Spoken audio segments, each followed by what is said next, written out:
काटाडी block रे बिजु छात्र जनता दल एक बैठक होता। यही बैठक में सबू पंचायत युव छात्र मैंने एकजुट होते किसी मुरबीषणीय लोक एकजुट होते बिजु जनता दल को काटाडी ब्लॉक रे शक्तिशाली करने आज आलोचना है।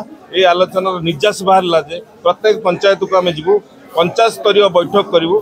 पंचायत स्तरीय बैठक में बिजु जनता दल आगामी दिन में सक्रिय हम ता सहित प्रत्येक जोन रे आम बैठक करूँ। निर्वाचन मंडलीय बैठक हम ब्लॉक स्तरीय बैठक हम यार निष्पत्ति निगला जे विधायकों नेतृत्व में आह्वान क्रमे ये बैठक सबू आगामी दिन में हाटोड़ी ब्लॉक तरफ विजु युव छात्र जनता दल गोटे बैठक होता।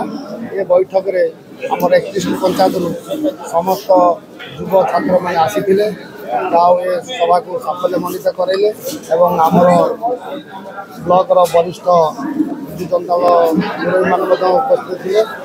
उपस्थित दल किपर आगू जीव दल सुदृढ़ हम तापर आलोचना करते समस्त निष्पत्ति ने एक हेबे एवं तल स्तर कमिटी गठन करेंगे और विजु जनता दल को आगू 16-17 मास पर जो बीजेपी भारतीय जनता पार्टी सरकार जो दुर्नीति जो जनमानना नीति जो खनि खादान लुट विरुद्ध में आगामी दिन में राजरास्तार लड़ाई हेब प्रतिवाद हेब युवक मान स्वर शाणित हेब ब्लॉक रे जो दुर्नीति करुँच पंचायत जो दुर्नीति करुँच म्युनिसिपालिटी जो दुर्नीति करुँच विरुद्ध लड़ाई हेब।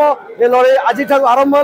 ये आज शपथ नेलु आगामी दिन में हाटोड़ी ब्लॉक आंदपुर निर्वाचन मंडली सबुठारे लोक मान विरुद्ध जो न्याय आसो ताकू आम विरोध करूँ एवं भारतीय जनता पार्टी कुस्थित राजनीति आम उचित जवाब दमु। निर्देश क्रमे आम सब युवक मान डाक सम्मेलन करने 18 मास निर्वाचन सरलानी युवक मैंने निष्क्रिय हो जाती किभली भाव में संगठित कर लोक मैंने ठीक सेवा पाई पारे से सम्मेलन डक।